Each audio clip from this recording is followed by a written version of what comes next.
आज हम लोग पी ब्लॉक एलिमेंट्स में नाइट्रोजन फैमिली के बारे में डिस्कस करेंगे। आपको पी ब्लॉक में 4 फैमिलियाँ पढ़नी हैं: nitrogen family, oxygen family, halogen family and inert gas. उसका सबसे पहला आपका कह सकते हो यूनिट है नाइट्रोजन फैमिली। तो हम लोग डिस्कस करने जा रहे हैं नाइट्रोजन फैमिली के बारे में। नाइट्रोजन फैमिली में कौन कौन से एलिमेंट होते हैं तो याद रखिएगा: nitrogen, phosphorus, arsenic, antimony and bismuth. इसको याद करने का मेथड याद होगा: नेपाल, पाकिस्तान, ऑस्ट्रेलिया, सब भिखारी। तो ये आपके हैं नाइट्रोजन फैमिली के एलिमेंट। ठीक है, इसमें से नाइट्रोजन एंड फॉस्फोरस को हम लोग कहते हैं नॉन मेटल। ठीक है, और जो आपका आर्सेनिक है और बिस्मिथ है। ठीक है, बिस्मिथ तो आपका हो जाता है टिपिकल मेटल में आ जाता है। आर्सेनिक और एंटीमनी को हम लोग मेटलॉइड बोलते हैं। तो ये दोनों आपके होते हैं नॉन मेटल, ये दोनों होते हैं मेटलॉइड, और इसको बोलते हैं टिपिकल एलिमेंट। तो ये बात याद रखिएगा, नाइट्रोजन और फॉस्फोरस को हम लोग क्या कहते हैं। ठीक है, आपको पता हो गया nitrogen, phosphorus, arsenic, antimony and bismuth. Electronic configuration की बात कर लेते हैं।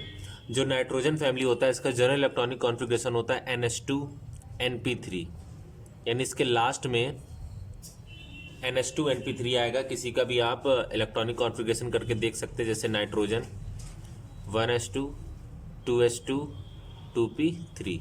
ठीक है, इसी तरह आप फॉस्फोरस का करेंगे तो इसके लास्ट में आएगा 2s2 2p3। आर्सेनिक का करेंगे तो 3s2 3p3। एंटीमनी का करेंगे तो 4s2 4p3। बिस्मिथ का 5s2 5p3। आयनाइजेशन एंथैल्पी याद रखिएगा, नाइट्रोजन फैमिली है वो 15th ग्रुप का एलिमेंट है। ठीक है, और नाइट्रोजन के बाद क्या आता है 16 ग्रुप।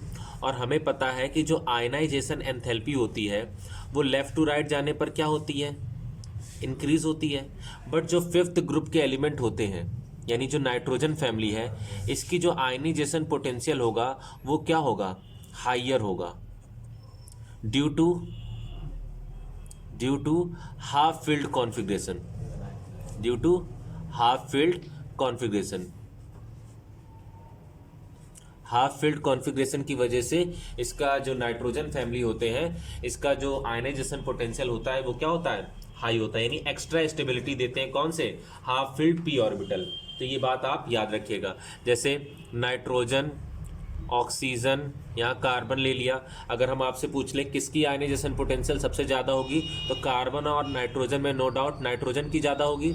लेकिन नाइट्रोजन और ऑक्सीजन में according to sequence left to right जाने पर इंक्रीज होता है, तो ऑक्सीजन की ज़्यादा होनी चाहिए थी, लेकिन किसकी ज़्यादा हो जाएगी, आपको पता है किसकी ज़्यादा हो जाएगी,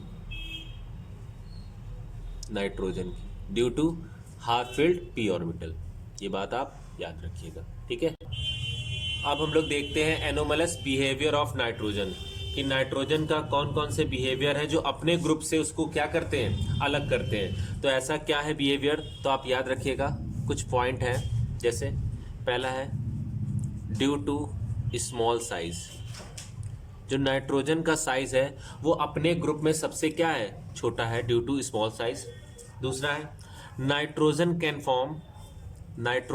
form P pi bond, P pi bond. ठीक है, और याद रखिएगा कि जो भी अपने ग्रुप का जो फर्स्ट एलिमेंट होता है उसके पास वैकेंट डी ऑर्बिटल एब्सेंस होते हैं, यानी इसके पास जो वैकेंट डी ऑर्बिटल है, वैकेंट डी ऑर्बिटल होगा वो क्या होगा, एब्सेंस होगा। ठीक है, और n क्या होता है, ड्यू टू स्मॉल साइज की वजह से क्या बनाता है, ट्रिपल बॉन्ड फॉर्मेशन करता है। n और n के बीच में क्या होता है, ट्रिपल बॉन्ड होता है, इसीलिए ये क्या होता है, इनर्ट बिहेवियर शो करता है, किसी से रिएक्ट नहीं करता है। तो n और n के बीच में क्या होता है, ट्रिपल बॉन्ड होता है। जो ग्रुप का फर्स्ट एलिमेंट होता है यानी नाइट्रोजन, उसकी आयनाइजेशन एंथैल्पी भी क्या होती है, हाई होती है। आयनाइजेशन पोटेंशियल या फिर आयनाइजेशन एंथैल्पी कह सकते हो, वो क्या होती है, हाई होती है। तो ये आपको 5 पॉइंट याद रखने हैं कि जो नाइट्रोजन का बिहेवियर है वो अपने ग्रुप में अलग क्यों है, तो ड्यू टू स्मॉल साइज, और nitrogen can form P pi bond. Nitrogen के पास वैकेंट डी ऑर्बिटल एब्सेंस होते हैं, ठीक है, वैकेंट डी ऑर्बिटल एब्सेंस होता है। नाइट्रोजन ट्रिपल बॉन्ड फॉर्मेशन करता है, इसलिए इनर्ट होता है और ये रूम टेम्परेचर पर रिएक्ट नहीं करता है। क्वेश्चन भी बनता है कि N2 can not react at room temperature, तो क्यों क्या लिखोगे कि नाइट्रोजन क्या फॉर्म करता है, ट्रिपल बॉन्ड फॉर्म करता है, इसलिए इनर्ट होता है, इसलिए रूम टेम्परेचर पर ही रिएक्ट नहीं करता है। Due to high ionization enthalpy, अपने ग्रुप में सबसे ज़्यादा इसकी क्या होती है, आयनाइजेशन एंथैल्पी सबसे ज़्यादा होती है, ठीक है। अब हम लोग प्रॉपर्टीज पढ़ लेते हैं, या कुछ प्रॉपर्टीज है, जैसे nitrogen towards reactivity towards hydrogen. तो नाइट्रोजन की रिएक्टिविटी हाइड्रोजन के रिस्पेक्ट में क्या होगी, ठीक है। तो हम लोग इस चीज़ को डिस्कस कर लेते हैं, देखिएगा ध्यान से समझिएगा। देखिए नाइट्रोजन हाइड्रोजन से रिएक्ट करेगा तो आपको पता है क्या बनाएगा, हाइड्राइड बनाएगा। तो नाइट्रोजन के हाइड्राइड का फॉर्मूला होगा NH3, फॉस्फोरस के हाइड्राइड का फॉर्मूला होगा PS3, आर्सेनिक के हाइड्राइड का फॉर्मूला होता है ASH3, क्योंकि नाइट्रोजन +3 ऑक्सीडेशन, यानी जितने भी एलिमेंट हैं वो +3 ऑक्सीडेशन स्टेट शो करते हैं, ठीक है। +5 भी करते हैं, -3 भी करते हैं, लेकिन कॉमन जो ऑक्सीडेशन स्टेट होती है वो क्या होती है, +3, ठीक है। ये बात आप याद रखिएगा। आर्सेनिक और नाइट्रोजन जो फॉर्म करता है वो नाइट्रोजन पे जो चार्ज होगा जितने भी है वो -3 चार्ज होता है, ठीक है। कितना चार्ज होता है, -3 चार्ज होता है, ठीक है, याद रखिएगा ये बात। फिर आ जाएगा आपका क्या, आर्सेनिक हो गया, एंटीमनी यानी SbH3, फिर आ जाएगा BiH3, ठीक है। तो ये किसके हाइड्राइड हैं, ये नाइट्रोजन फैमिली के क्या हो जाएंगे, हाइड्राइड हो जाएंगे। अगर इसमें हम बेसिसिटी चेक करें, क्या चीज़ चेक करें कि बेसिसिटी का ऑर्डर क्या होगा, तो सबसे ज़्यादा बेसिक नेचर कौन शो करेगा, तो आपको पता है ammonia is more basic than phosphine, ठीक है, क्योंकि नाइट्रोजन का साइज क्या होता है, स्मॉल होता है, और ये जो लोन पेयर है होता है ये इजीली क्या कर देता है, ट्रांसफर कर देता है, इसलिए ये क्या होगा, इससे ज़्यादा बेसिक होगा। तो ये बेसिक नेचर क्या होता है, हाइड्राइड का डाउन इन अ ग्रुप क्या हो जाता है, डिक्रीज हो जाता है। तो बेसिसिटी क्या होती है, डिक्रीज होती है डाउन इन अ ग्रुप।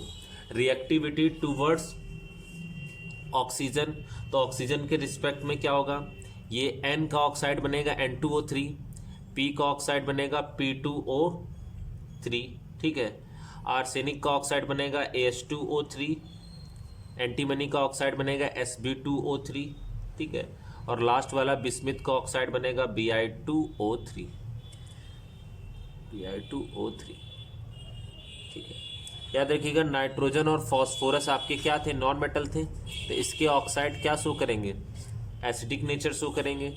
ये दोनों मेटलॉइड थे और ये दोनों मेटलॉइड हैं, तो ये क्या शो करेंगे, मेटल और नॉन मेटल दोनों के बिहेवियर शो कर रहे हैं, तो ये क्या शो करेंगे, एम्फोटेरिक।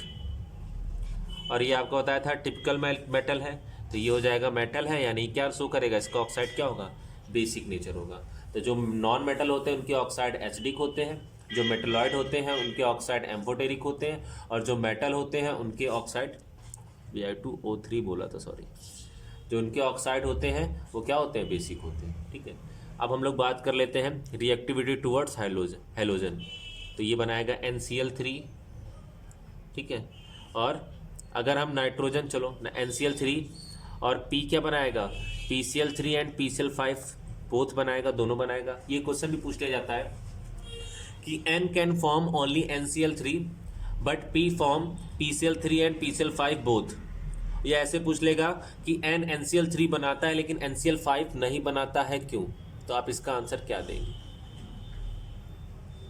इसका आंसर क्या होगा कि जो N है वो केवल NCl3 बनाता है, तो इसका एक लाइन में आंसर ये होगा कि N के पास वैकेंट डी ऑर्बिटल नहीं होता है, क्योंकि N का इलेक्ट्रॉनिक कॉन्फ़िगरेशन क्या होगा, तो N का इलेक्ट्रॉनिक कॉन्फ़िगरेशन होगा 1s2 2s2 2p3।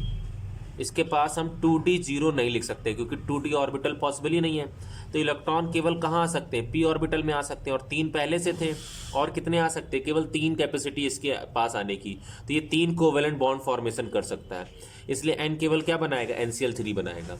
लेकिन p के पास क्या प्रेजेंट होते हैं, वैकेंट डी ऑर्बिटल प्रेजेंट होता है, इसलिए p PCl3 और PCl5 दोनों बना सकता है, तो n NCl5 नहीं बनाता है, form due to absence of vacant d orbital.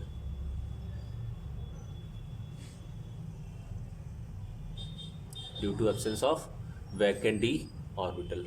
तो ये बात याद रखिएगा, एक क्वेश्चन 1 नंबर में ही बनेगा, तो आप बता सकते हैं। ठीक है, नेक्स्ट है रिएक्टिविटी टूवर्ड्स मेटल। तो इसके मेटल क्या बनाएंगे, तो n पर आपको चार्ज बताया था, यानी जितने -3, और कोई भी मेटल ले लिया, जैसे हमने ले लिया कैल्शियम नाइट्राइड का फॉर्मूला, तो CaN लिख लिया हमने। इस पर -3 चार्ज था, इधर आ गया, इस पर +2 चार्ज होता है, इधर आ गया, तो इसके नाइट्राइड का फॉर्मूला होगा कैल्शियम नाइट्राइड का CaN2। ठीक है, इसी तरह कैल्शियम फॉस्फाइड तो Ca3P2, सोडियम सल्फाइड Na3S2। ये सारी चीज़ें हैं, तो ये आप याद रखिएगा। ठीक, अब हम लोग बात कर लेते हैं नाइट्रोजन के प्रिपरेशन की। प्रिपरेशन ऑफ नाइट्रोजन, कि नाइट्रोजन कैसे हम लोग बनाएंगे। तो फ्रॉम अमोनियम डाइक्रोमेट को हीट करने पर हम नाइट्रोजन का प्रिपरेशन करते हैं। अमोनियम यानी NH4 और डाइक्रोमेट होता है Cr2O7 पे चार्ज -2, तो -2 चार्ज यानी इधर क्रॉस मल्टीप्लाई हो जाएगा, तो ये सॉलिड स्टेट में होता है। इसका अगर हम इसको क्या करा दें, हीट करा दें अगर हम, तो यहाँ से अमोनिया गैस इवॉल्व हो जाएगी और क्या बन जाएगा Cr2O3 + H2O। तो ये है आपकी नाइट्रोजन गैस। ठीक है, तो अमोनियम डाइक्रोमेट को हीट करने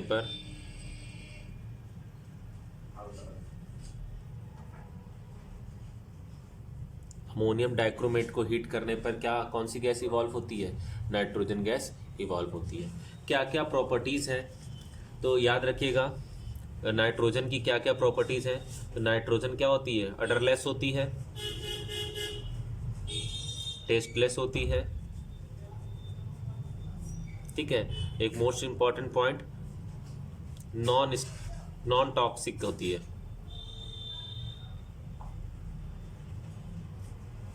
और वाटर में बहुत कम सॉल्युबल होती है, लो सॉल्युबल इन वाटर,